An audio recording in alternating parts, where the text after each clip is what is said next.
In this tutorial, you'll learn how to watch SEC Network Plus on YouTube TV. To access SEC Network Plus, you must have a YouTube TV subscription.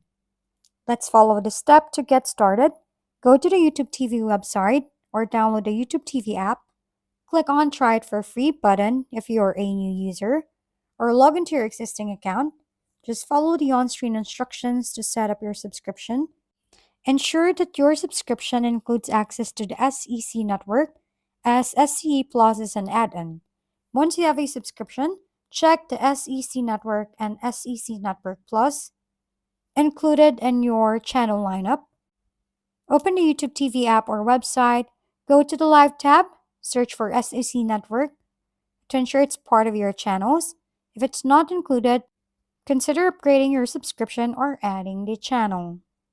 Don't forget to leave a thumbs up, subscribe, and hit the bell button to stay updated on our latest uploads. If you have any questions or video recommendation, leave them down below.